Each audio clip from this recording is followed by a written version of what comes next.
If you're taking the November LSAT, you're still in a fantastic position to apply to law school this cycle. Today, I'm going to share with you what I would personally do if I wanted to get a top score on the November LSAT this year.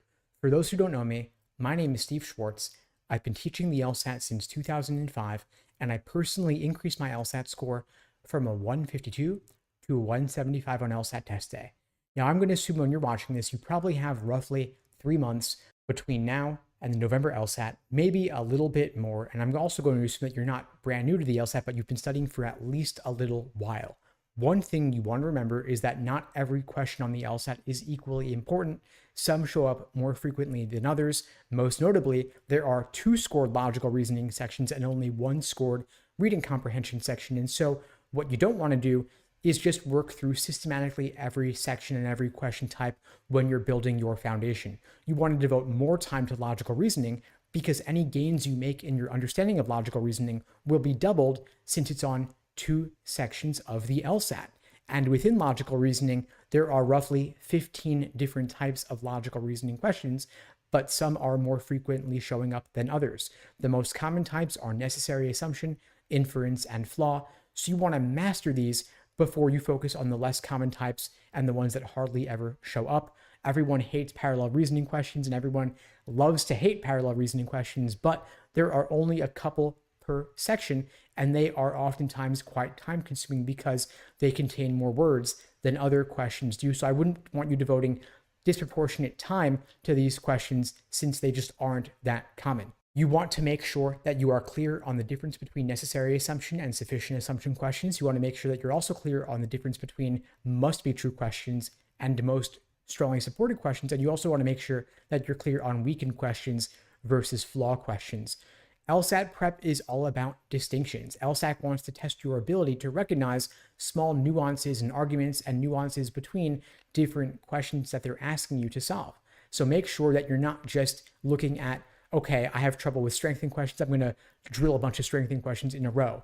Make sure that you understand how to go between one question type and another question type, since, of course, on test day itself, you're not going to be drilling questions by type, but rather you'll be doing the questions in the context of a full section where you're going to be hit with a grab bag of different questions, one after the other.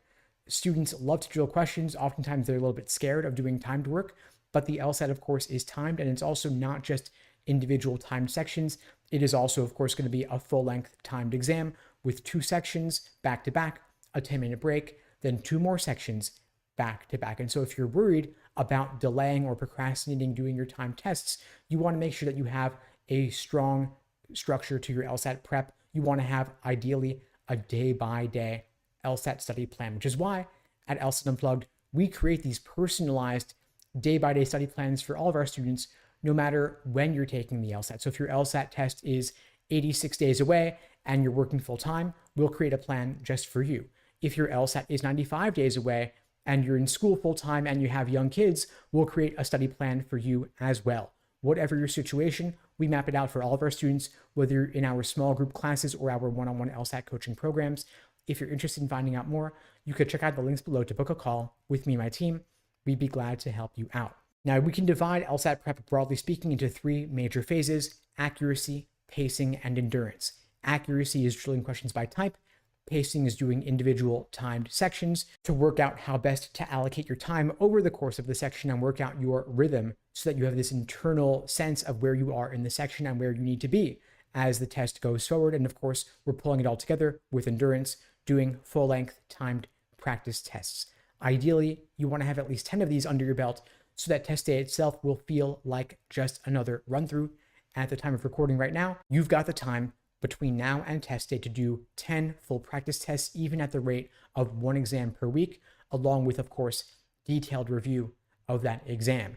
If you want to devote a bit more time to building that foundation and working on your pacing, you could then delay practice tests a little bit and increase the frequency later to doing 2 full-length timed practice tests per week, along with detailed review of that exam. That's probably the most I would recommend, though I wouldn't want you doing 3 a week or 4 a week, except in rare cases, because I don't want you to run the risk of burnout.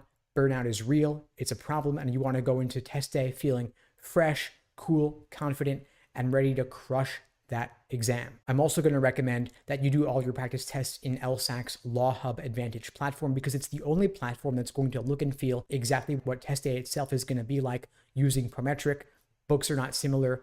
Third-party private prep company platforms are not similar. Law Hub is the best place to do your practice tests because it's the only platform that's going to mimic exactly what test day is going to be like. Anyway, folks, that's all for now. In the meantime, I wish you all the best and take care.